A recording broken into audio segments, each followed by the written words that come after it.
I'm pleased to be able to hand over to Jonathan Dixon, Secretary General of the IAIS, who will run through an initial presentation. Over to you, Jonathan. Great. Well, welcome everyone, and good to see we've got a few more attendees trickling in. But let's get started.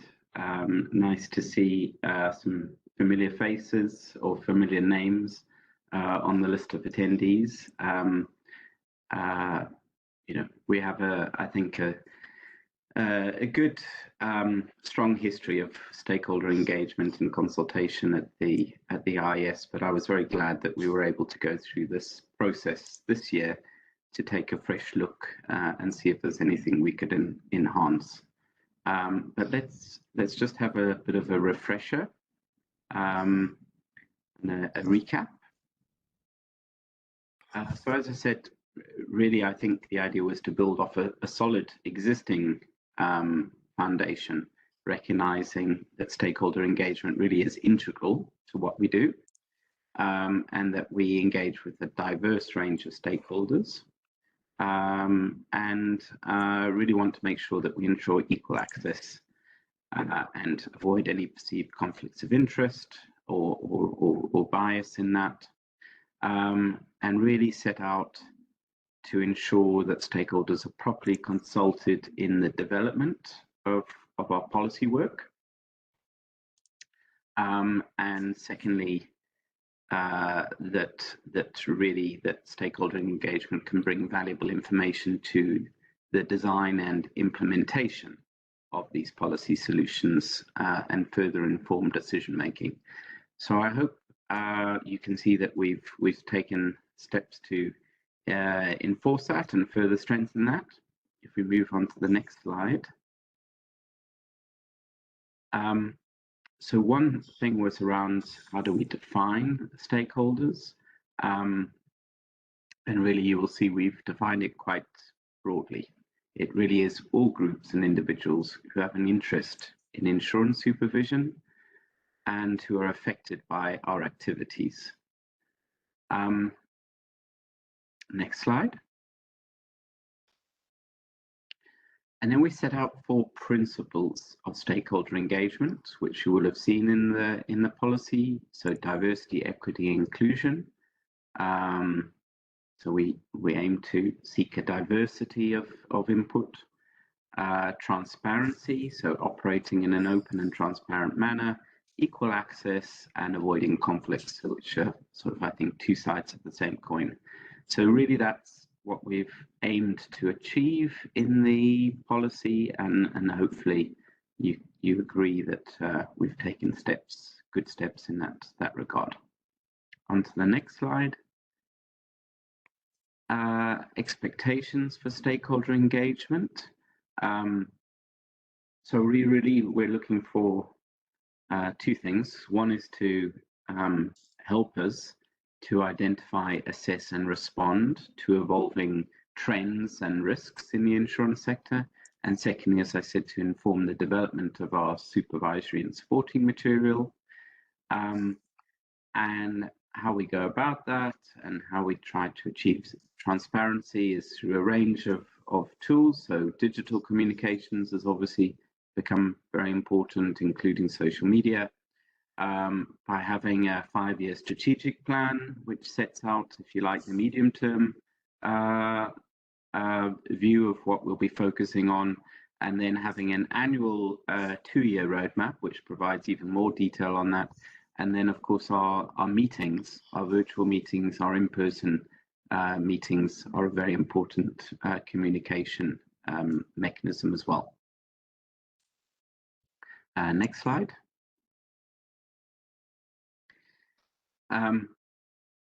So I think,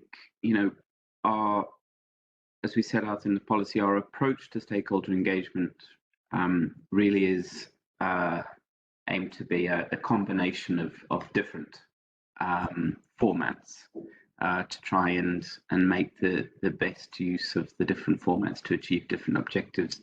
So it includes, but is not limited to, as we set out there, bilaterals, consultations, conferences, dialogues, IAIS events, and public webinars. And what we've tried to do in this policy is set out how we go about pursuing all of those in a in a way that supports our diversity and inclusion objectives, and in a way which supports our transparency objectives as well. And I think the key message was that we remain as committed, even more so than ever, to open and transparent stakeholder engagement, and we will try and leverage these different tools, these different mechanisms as far as we can. And I hope you agree that we've seen recently some real enhancements on a number of these fronts, including our conferences, our events, to try and make them really more as interactive as possible. Next slide, please, Joe. So, of course, an important part is consultation feedback, and which is what we've aimed to do with this policy as well. So thank you. First of all, a very big thank you to everyone who commented. We really appreciate the time and effort that goes into providing this feedback and this input. We received 14 responses, and it was very good to see that the broad support for the policy and the welcoming of the efforts to increase engagement. In terms of how we've responded to that feedback, two sets of areas. One are changes we've actually made to the policy itself in response to the feedback, and the other is more on the operational side, so the process changes that we'll be making. So not changes to the policy per se, but changes to how we implement the policy. So starting with the policy changes, I think two in particular worth flagging are a response to the comment that it really would be helpful to have longer consultation periods, particularly where the issues are more complex, or where the IAIS is undertaking multiple consultations at the same time. So that is now integrated into our policy. And secondly, greater emphasis on pre-consultation engagement. So this is now, clearly an expectation, and this is something we also communicate clearly to the Secretariat support staff, as well as the chairs and vice chairs of the different committees and subcommittees. Really is an expectation that a standard part of the process, particularly around policy design, is early engagement as we embark on a project to get early input. Then moving on to the second area, it's around some of the operationalization of the policy. So we took on board the comments around trying to have more consistent and transparent feedback on comments and how the resolution of comments is set out. So that, I think, is really an internal issue we have to take forward in terms of making sure we have consistent best practices within the Secretariat around that. A second area was in response to some comments that we received around how it would be very useful to have some translations of some of our material. And here it's just a reminder that we do have some material and some functions available for that on the website, and I'm sure Joe can speak further to that if there's any questions on that. The third area was, of course, we had this discussion when we had when we launched the consultation. Very clearly a feedback that people that everyone wants to ensure that we continue to have very active and regular opportunities for engagement. That was also in response to the decision to move from an in-person global seminar to a virtual global seminar. How do we make sure that we continue to provide the opportunities we need to provide for active engagement and interaction, even under a virtual format? And also, how do we perhaps compensate for the fact that we have one less IAIS in-person event by looking to see how we can maybe leverage off some other events that our members or our stakeholders have that will ensure that we have these regular opportunities for in-person engagement as well. So that's something we I know Joe is very actively looking at, and that we've already looking to build into our planning for next year.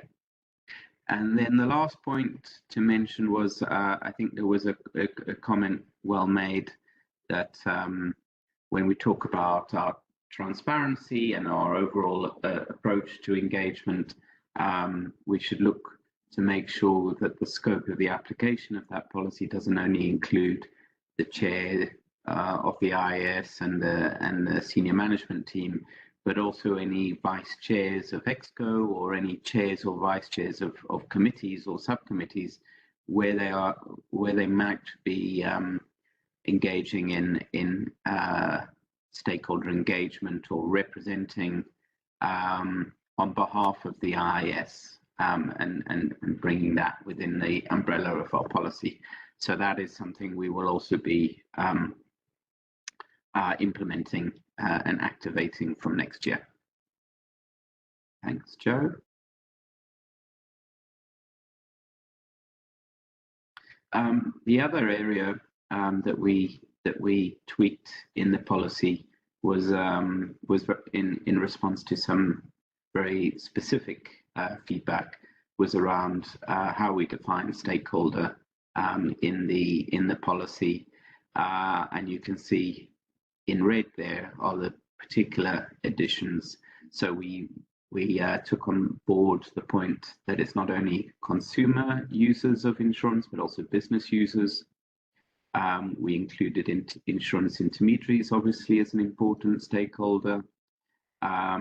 We included policymakers, which, given the direction of the travel of much of our work at the moment, clearly policymakers are important stakeholders as well. And we also included basically the NGO civil society sector, which we refer to here as third sector non-governmental organizations, and other international organizations focused on the insurance sector. And obviously that includes other standard setting bodies, but other bodies as well. Okay, next slide, please. Okay, that brings us to the end, actually. It's been a bit of a whirlwind run through a recap and response to feedback. But I think we wanted to make sure that we had as much time as possible for any questions and answers. So consistent with our emphasis on a more interactive approach to engagement these days. Thanks.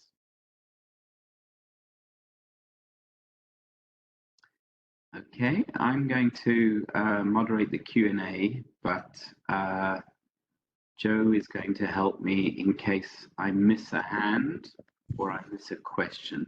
I have seen one question already. Yes, and thank you, Brad. That's actually a question or a feedback I should have covered in the presentation as well. So there was there was a question about whether we would look to publish the lists of all of the IAIS working group and subcommittee members.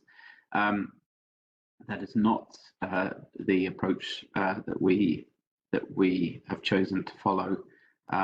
You will have seen in the response to comments document that we published, the resolution of comments, that after quite some consideration of this issue, consultation with the IAIS leadership, I think we will continue to follow the approach whereby we will publish who the chairs and vice chairs are of our committees and our subcommittees, including working groups, because really, in terms of engagement with subcommittees, working groups, the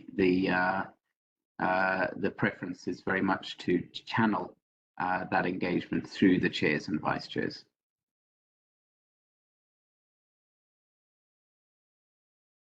Joe, do you see any other hands? I don't at the moment. So people can raise their hands and then we can unmute them. In fact, now we have Dave Schneider and then Robert Neal. So Dave, you're unmuted now.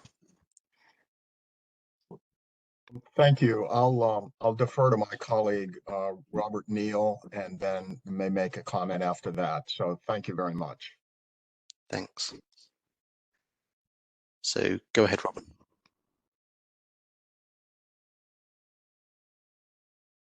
Oops, one sec. Go ahead, Robert. Excellent. Thank you. Good day, Jonathan and Joe. Good morning from the US. Appreciate the overview today. Very helpful. Appreciate the changes that have been made. Would just emphasize a couple things and do have a brief question. Jonathan, we appreciate the time that you've taken. I know you have busy engagements when you're at various meetings, but I know you've spoken to our members and have been generous with your time, and we appreciate that. We think those types of dialogues and bilaterals with you and with other leaders are very important. We've had those types of conversations with folks from the US and some of the chairs of the working groups through GIFIA. So we do appreciate that and look forward to working with you to kind of be creative with opportunities with stakeholder events as well as your member events. And I do have a question about that. Just if you have, I realize it's early and you're probably still thinking this through, but if there's a way to identify some of those events so that, that there's more transparency and awareness of when those will be over the course of the year. And we're happy to help you think through some of those opportunities from the stakeholder side independently and through GIFIA. So I wanted to offer that, and then just also mention that we do greatly appreciate the longer consultations, especially with the, getting input from our members and working through GIFIA. It does take time on some of these complicated issues. So that's very much appreciated from the stakeholder community. So thanks again. And Dave may have more to add from our perspective, but do appreciate the report today. Thanks. Maybe we'll take Dave's question as well, and then I can respond.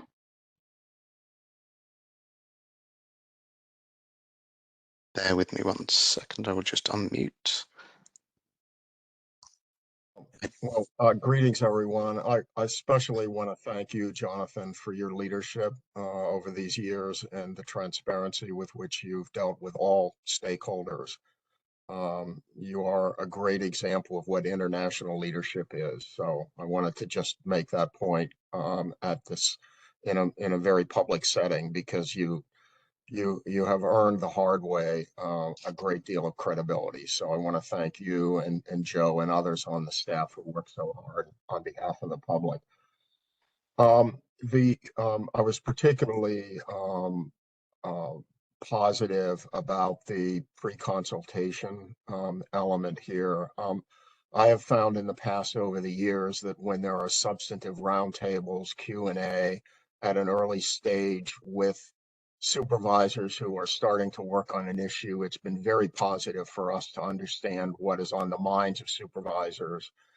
It's also helpful to have specific questions that supervisors are looking at, so that as we do these pre-consultations, be they roundtables or whatever, you can have really a truly effective interaction. And every occasion when that's occurred, I think it's been positive for everyone.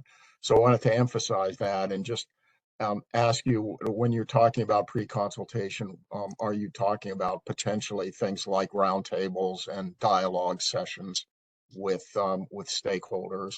And again, thank you for the leadership that you've shown over these many years. Great. Well, thank you, Dave, for the very kind words. Yes, I mean, I think from the early days, always been very committed to transparent stakeholder engagement and consultation. But a big thank you from my side, obviously to Joe and the rest of the team to actually make that commitment come to life. And Joe has done fantastic work here. For those of you who don't know, by the way, I should mention that Joe is transitioning out of the role. I think this is the problem when you do such a good job that then you start to have plateaued in terms of your achievements. And I mean, Joe has done fantastic things, but I also understand that it's sometimes time for new challenges. The good news is Joe stays with us in the IAIS Secretariat in Basel, but he will be moving on more onto policy work, actually. So I mention that because some of you might have seen that we very recently published a job advert for a new senior policy advisor on stakeholder engagement. So that will be replacing Joe sometime around the middle of next year. We have the fortune that Joe will be with us and stay with us, and so handover process will be very smooth. But I thought it's worth mentioning that in case some of you saw an advert and wondered what was going on. Joe will be still with us, but he's moving on to new challenges within the Secretariat. But I'm glad we'll be able to bring somebody in new who will, come with some new ideas, I'm sure, but we'll be able to build on such a strong foundation, and we'll have Joe there to be able to continue to provide support and make sure it's all very smooth. I mean, I should also say thank you, actually, to all of you on the line. I mean, my experience has been an incredibly positive and encouraging and constructive one in my time as the Secretary General in terms of our stakeholder engagement and how, while there may be different views, I think everyone is pulling in the same direction of building a fairer, safer, and more stable insurance sector around the world. So it's been a fantastic experience.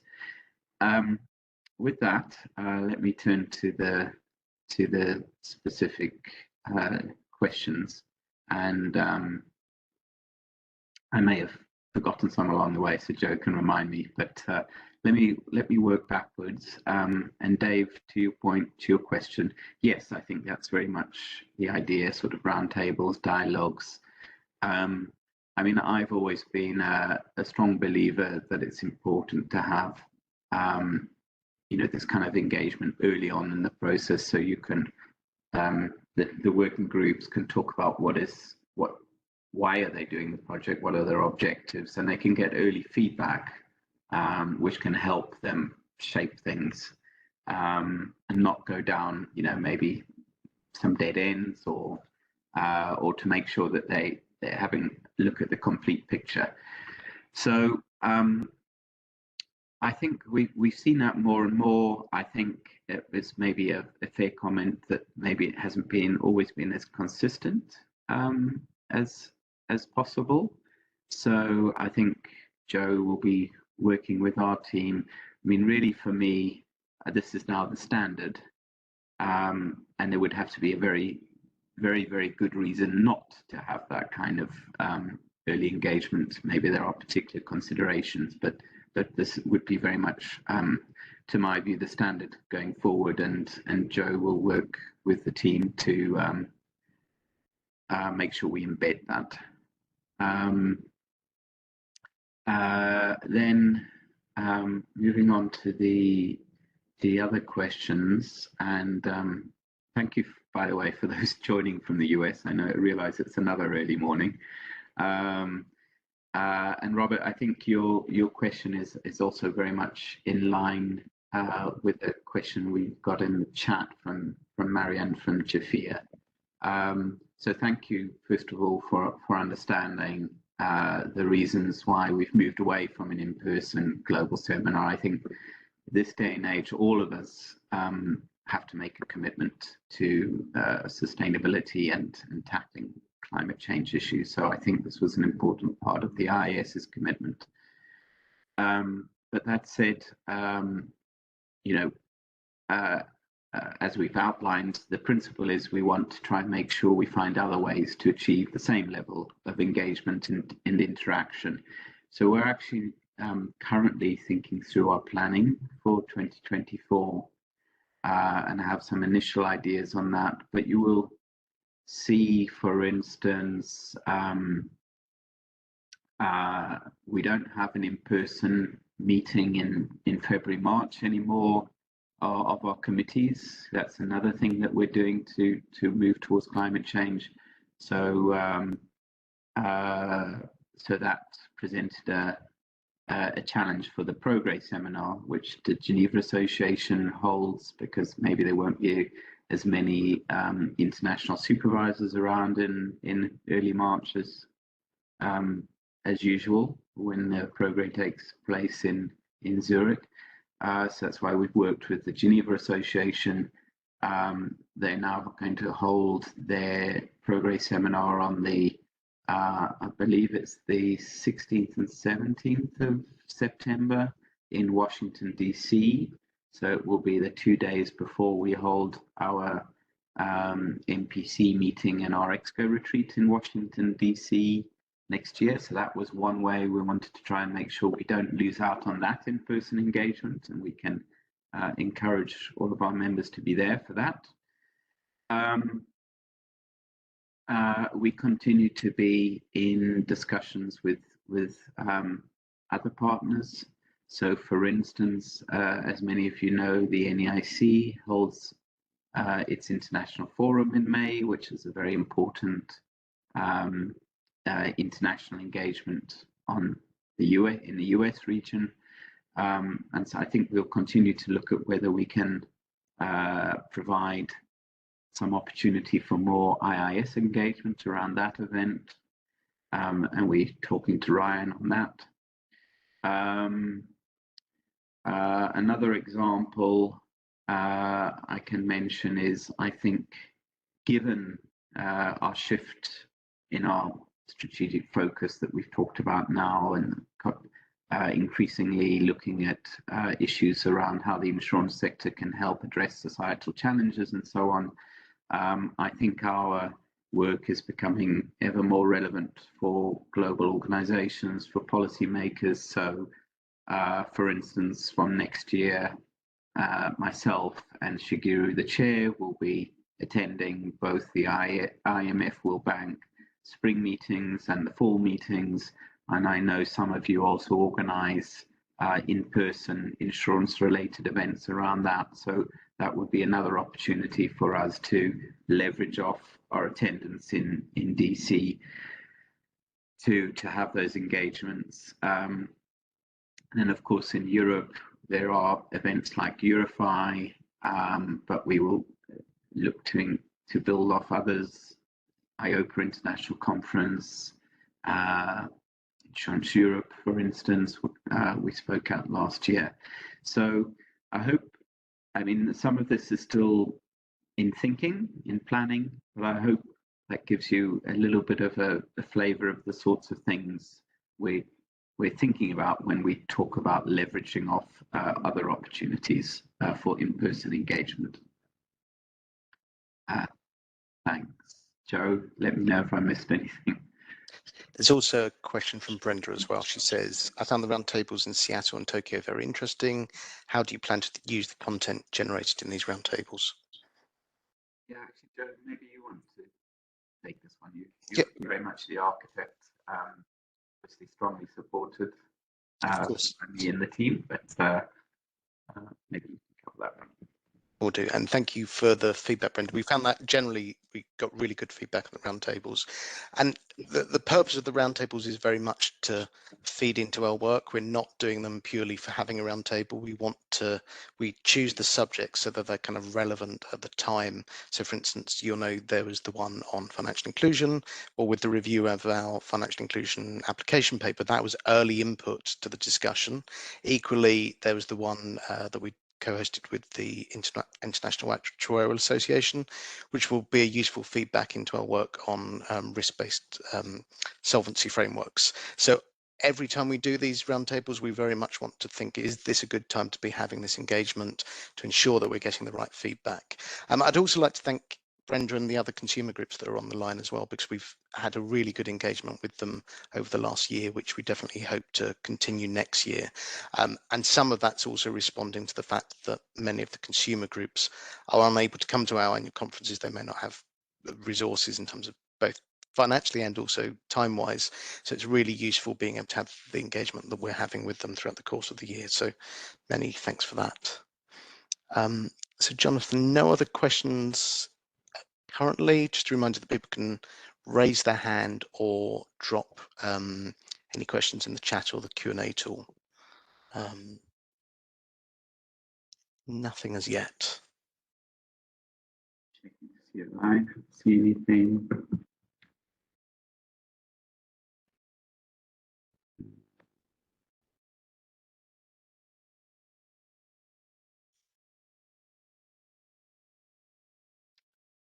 No. Nothing in the chat. I didn't see any hands either.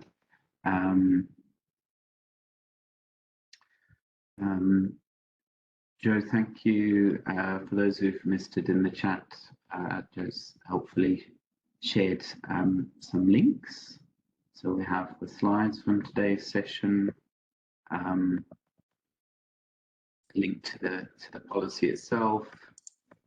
Importantly, a link to follow the IAIS on LinkedIn. So, as many of you know, we use LinkedIn quite actively for providing updates. So I definitely encourage you to sign up for that if you haven't yet done so.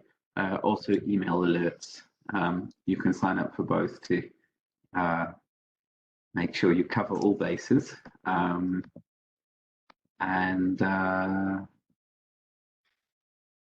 Yeah, I think that's it. Just double checking. Thanks for sending again, Joe, for those who joined late.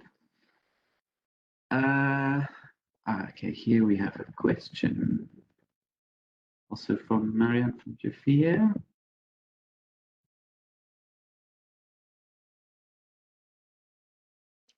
Yes, so committed to publish an ICS calibration document by the end of the monitoring period, along with the adoption of ICS as a PCR.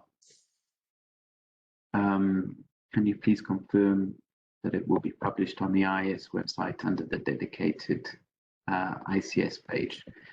So I would imagine that is where it would be.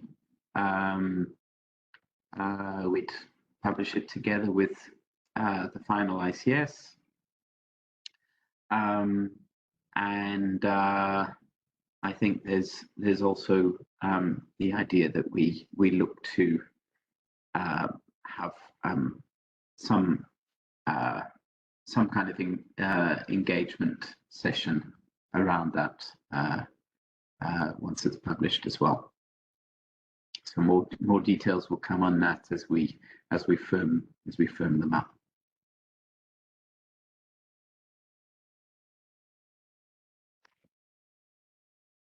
No other questions at this stage, Jonathan. Okay, very good. So thank you all for attending, and thank you all again for what I think was a really